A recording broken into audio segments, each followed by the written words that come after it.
Informasi terakhir saudara, Jokowi makan nasi goreng di IKN. Setelah melakukan groundbreaking sejumlah proyek di Ibu Kota Nusantara di Penajam Pasir Utara, Kalimantan Timur, Presiden Joko Widodo mengajak sejumlah menteri dan pejabat negara untuk bermalam dan menyantap nasi goreng di Ibu Kota Nusantara.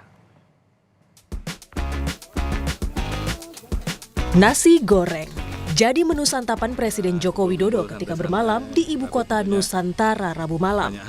Pada jamuan makan malam ini, Jokowi turut mengajak sejumlah menteri, Kepala Otorita IKN Bambang Susantono, Panglima TNI Jenderal Agus Subianto, Kapolri Jenderal Listio Sigit, dan Ridwan Kamil. Dan seperti biasa, untuk acara santap malam di IKN kali ini, Jokowi turut membawa 4 juru masak istana.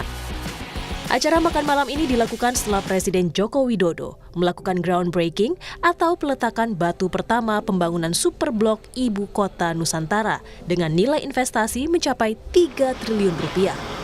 Di lokasi Superblok ini nantinya akan dibangun hotel bintang 5, pusat perbelanjaan, apartemen 8 tower, gedung perkantoran, dan sekolah internasional.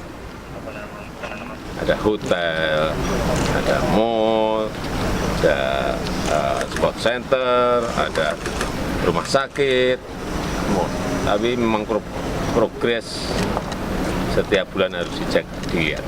Diutamakan itu investor dalam negeri dulu, apalagi bukan hanya dari Jawa, bukan hanya dari Jakarta, ada yang dari investor dari Balikpapan juga ikut. Selain groundbreaking Superblok Ibu Kota Nusantara, Jokowi juga melakukan groundbreaking pembangunan apartemen dan food court di kawasan inti pusat pemerintahan Ibu Kota Negara Nusantara. Presiden optimistis pembangunan ini akan selesai sebelum perayaan 17 Agustus 2024.